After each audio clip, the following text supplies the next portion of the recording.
Bigat na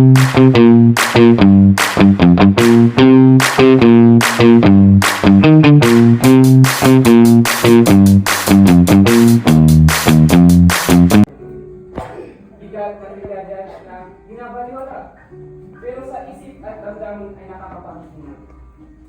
Ngayon, ang tutunghayan natin dito kung paano nakaka-apekto ang mga sabi-sabi na pilit itinatatak sa isipan ng nakaraan. Saan aabot ang galing mo? Diyan ka lang magaling. Ano ka may bumugaw? Kulang ka yan. Tignan mo si ano. Mas magaling si ano. Mas masalino si ano. Buti pa si... Ano? Sisig ko over 50. Ano ka pala? Ito yung bunga ng pagtatrabaho ko para sa'yo, yung mga 1,000,000 kada araw kong paalawan sa'yo. 46 over 50? Seryoso ka? Ang bobo mo naman! Sinubukan! Wow! Kahapon, sinubukan. Ano bukas? Susubukan ulit? Makalawa? Susubukan ulit? Doon ka nga, nakakaya ka, nakakabadrit, nakakasira ng araw. Pero kung ang problema ko, ang bunga ng kanyang pagsisikat ay paniwala lang sa kanyang ama. Buyag at gutom ang kanyang bilis. Para na makakuha ng mataas na score. Pero ang score na Kuya, yun, wag po. hindi pa sapat para makakuha ang atensyon ng kanyang ama. Isang araw, nabukan ng mga kaibigan nito sa dating na nag-review. 3 oras ang nakaupo ito na para bang walang sinasayang na oras para susundin ang pagsusundin. Ano tayo, Nika? At yung ala naman. Akin na nga yan. Kahit hindi ka ba... Ano ba? Ipanig mo nga yan. Pag ako pinagalitan ng tatay. Bakit mo ka ba pinapagalitan ng tatay mo?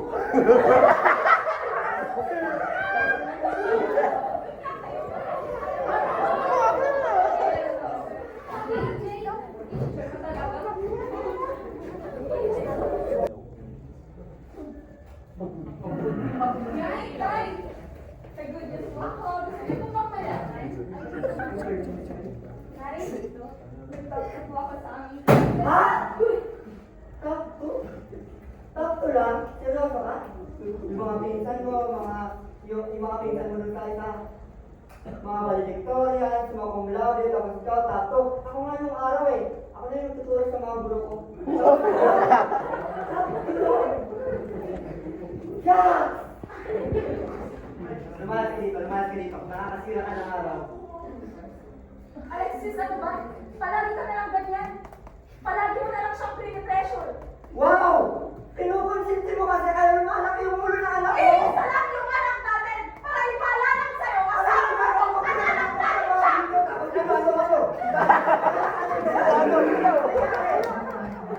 Pagkano mo anong gusto niya? Hindi siya okay! Yan! Itaktak mo sa kukote mo. Kasi wala akong anak na yutin.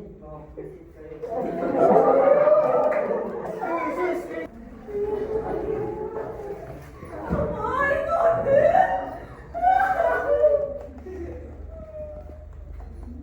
Pero, okay lang yan. Siguro naman magiging proud si Dad sa akin ko. Magiging top 1 ako sa susunod. Okay lang yan, Dad. Kaya pa yan.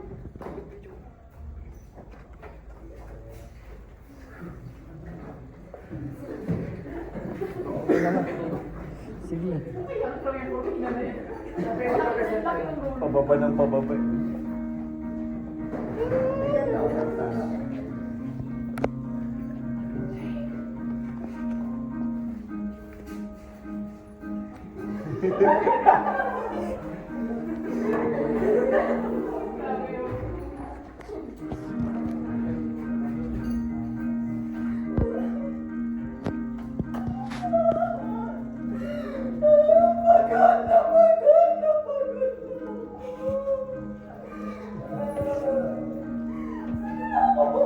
Kapag nalaman nila, hindi ako magaling.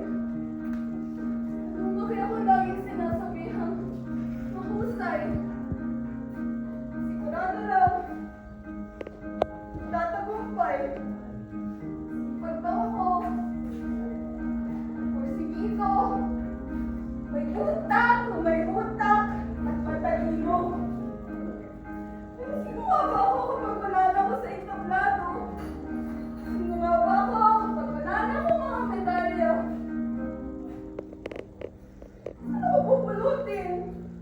Ano ko bubunutin mo? Hindi na ako kasing galing.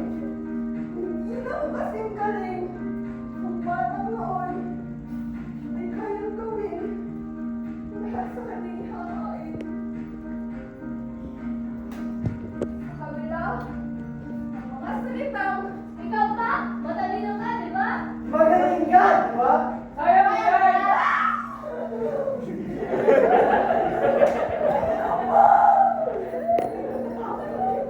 hindi niya pala alam. Hindi niya pala kikit yung mga gabi. Tahimik akong natutulog. Kahit na sa umaga, oo, aking pinapakita.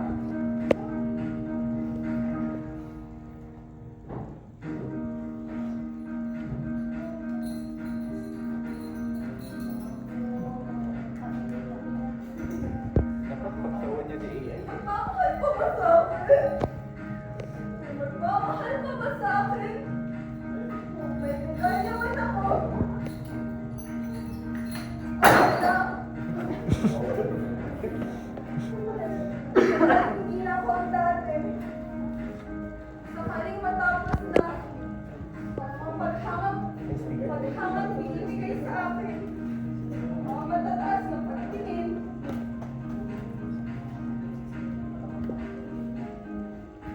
mamahal pa ba sa akin? Sa likod ng lahat ng ito, sa mga parangal, sa mga inaasahan, isang taong nagtatanong, hindi na ako pinakamahusay. Dapat ba ito akong mahalin?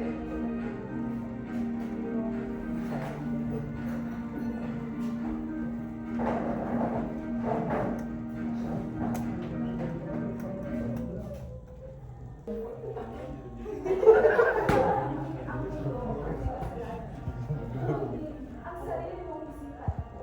Palagi mong minamaliit ang sarili mo, kaya hindi mo maipagmalaki sa mundo.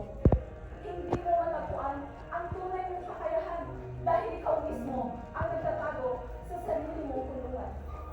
Kung palagi mong ikukumpara ang sarili mo, hindi ka magiging sapat. Makakakita at makakakita ka ng mas angat. Dahil ang totoo ay hindi mo naman kayang gawin ang lahat. Pero hindi ibig sabihin nun, wala kang kayang gawin.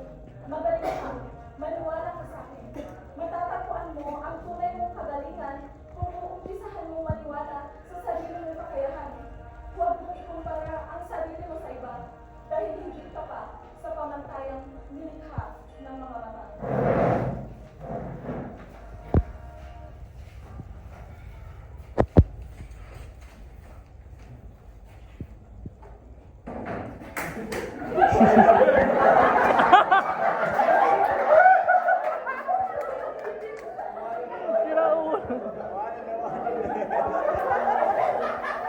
Nakuha ko yun.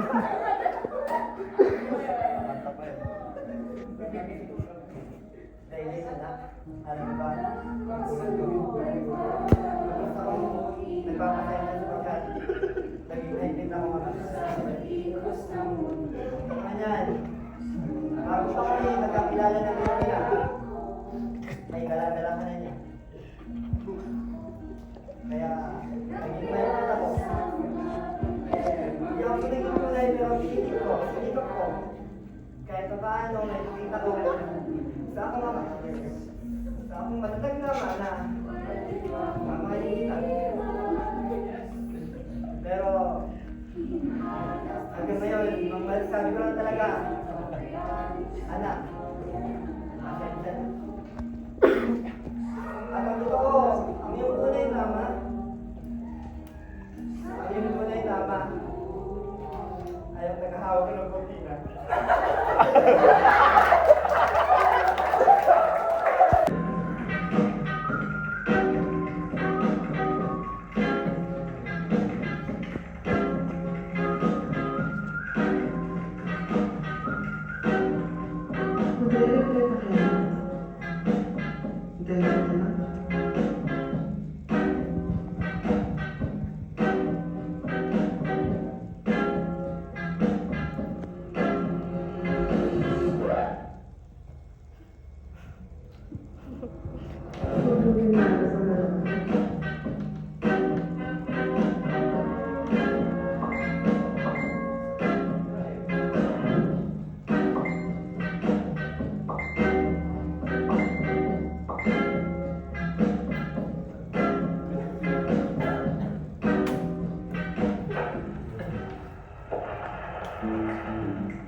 Did you know that in a typical conversation, your words only account for about 7% of what you're actually saying?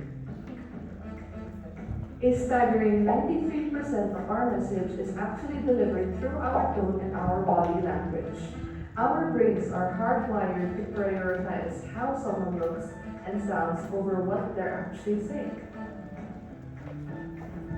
This means we are constantly broadcasting our true intentions, even when we aren't speaking a single word. Because at its core, communication isn't just about data, it's about connection. As Peter Drucker famously noted, the most important thing in communication is hearing what isn't said.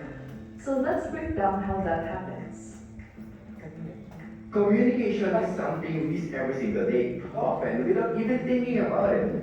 From simple conversations to messages on our phones, it shapes how we connect with others. Watching how different types of communication work, verbal, written, visual, and non-verbal, made us realize that communication Huminga ka ng malalim, buhay sadyang ganyan. Ano man mangyari, andito lang sa likuran. We'll be there together, di ka iiwan.